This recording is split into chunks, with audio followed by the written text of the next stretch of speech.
থেকে উনি বলেছেন যে যখন অ্যামাউন্টটা সবাইকেই দিতে হচ্ছে 1000 টাকা করে, অতএব যে যতদিন বাঁচছে তিনি সধবা থাকুন, বিধবা থাকুন, 60 বছর হোক, 60 বছরের নিচে হোক, সবই লক্ষ্মী ভান্ডারে চলবে। এটাই তো মিন করতে চাইলো। আই থিঙ্ক যেটা মনে হলো, কোনো বিধবা ভাতা, কোনো বার্ধক্য ভাতা থাকছে না, পুরোটাই লক্ষ্মী ভান্ডার হিসেবে যারা বিয়ের পর অ্যাপ্লাই করবে তারা যতদিন বেঁচে থাকবে, এটাই তো উনি বলেছেন, যতদিন বেঁচে থাকবে সবটাই লক্ষ্মী ভান্ডারে যাবে।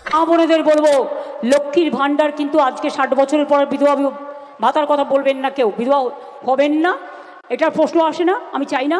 এবং বিধবা ভাতা আর বয়স্ক ভাতা বলবেন না। এই লক্ষ্মীর ভান্ডার যতদিন জীবনে বাঁচবেন ততদিন পাবেন, যতদিন জীবনে বাঁচবেন। 2026-এ ভোট আসছে, তো ভোটের স্ট্র্যাটেজি তো তৈরি করতেই হবে।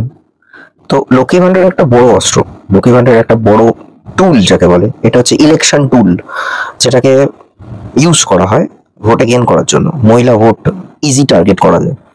তো লক্ষ্মী ভান্ডার নিয়ে আমার কিছু কথা রয়েছে। লক্ষ্মী ভান্ডারের কি কি রুলস ছিল ইনিশিয়ালি, যখন এটা 2000, আমি যদি খুব ভুল হয় 26-এর, এখন ভোট চলছে, 2021 থেকে মেবি শুরু হয়েছিল, আগের যে ভোটটা গেল সেই সময় থেকে লক্ষ্মী ভান্ডার শুরু হয়েছিল। তখন ছিল জেনারেলের জন্য 500 টাকা, আর SC/ST দের জন্য ছিল 1000 টাকা। বিবাহিত মহিলারা এটাতে অ্যাপ্লাই করবে, তার জন্য স্বাস্থ্যসাথী কার্ড থাকতে হবে, তাহলে লক্ষ্মী ভান্ডারে অ্যাপ্রুভ হয়ে যাবে। এটা হচ্ছে নিয়ম।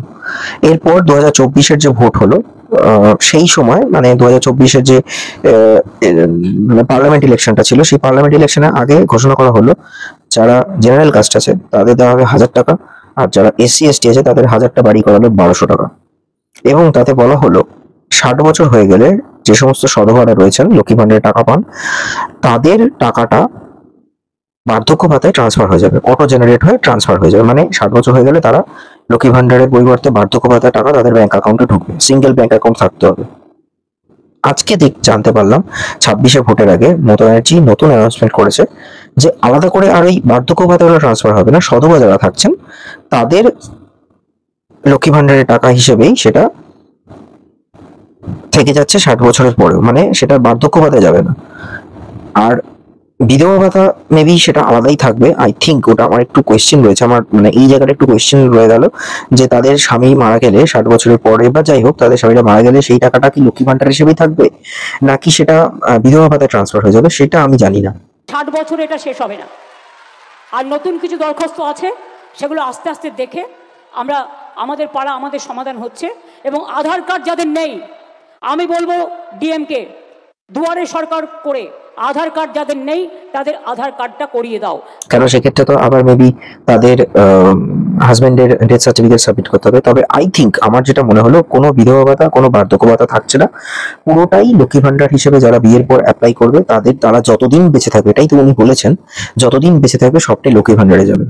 দেখুন, হিসেব মতো দেখতে গেলে যত আপনি প্ল্যানটাকে সেগ্রিগেট করে দেবেন সেটা কন্টিনিউশন করতে অনেক সমস্যা হয়। মানে লক্ষ্মী ভান্ডার, একজন সধবা মানুষ তিনি লক্ষ্মী ভান্ডারে টাকা পাচ্ছেন, এবার তার 60 বছর হয়ে গেলে আবার সেটাকে ট্রান্সফার করে অটো জেনারেট হয় বার্ধক্য ভাতা, একটা প্রসেস যেটা অফিসিয়ালি যারা হ্যান্ডেল করছেন তাদের কাছে একটা হেক্টিক কাজ। আবার সেখান থেকে একটা ভাগ হয়ে যাবে যে 60 বছর হোক বা 60 বছরের আগে হোক তাদের স্বামীরা মারা গেলে সেটাকে আবার বিধবা ভাতায় ট্রান্সফার। তার থেকে উনি বলেছেন যে যখন অ্যামাউন্টটা সবাইকেই দিতে হচ্ছে 1000 টাকা করে, অতএব যে যতদিন বাঁচছে তিনি সধবা থাকুন, বিধবা থাকুন, 60 বছর হোক, 60 বছরের নিচে হোক, সবই লক্ষ্মী ভান্ডারে চলবে। এটাই তো মিন করতে চাইলো আই থিঙ্ক। তবে হ্যাঁ, এটা মানে এক পক্ষে খুবই ভালো দিক। এটা তো বলে লাভ নেই, লক্ষ্মী ভান্ডারে গ্রামের দিকে যারা থাকেন অনেক কষ্টে মানে তাদের দিন কাটে, তাদের ক্ষেত্রে লক্ষ্মী ভান্ডারটা অনেকটাই সাপোর্টিভ। কেন, আমাদের শহরাঞ্চলে যেভাবে লিভিং কস্ট বেড়ে যাচ্ছে, গ্রামের দিকে লিভিং কস্ট এখন অনেকটা কম। সেখানে জামা কাপড় বলুন, রোজকার যে বাজার ঘাট বলুন, ওষুধপাতি খরচ বলুন, সবটাই কম।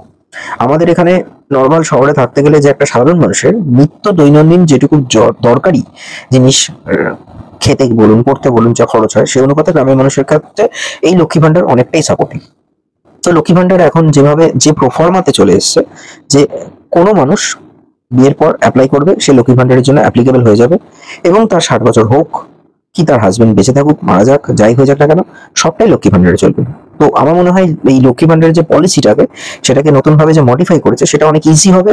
এই ব্যাপারে যারা ডিডি করছেন অফিসিয়ালসরা, তাদের পক্ষে ব্যাপারটা অনেক সোজা হবে, মানে টাকা আটকানো বন্ধ এসবও হবে না, একবার চালু হয়ে গেলে টাকা ঢুকতে থাকবে।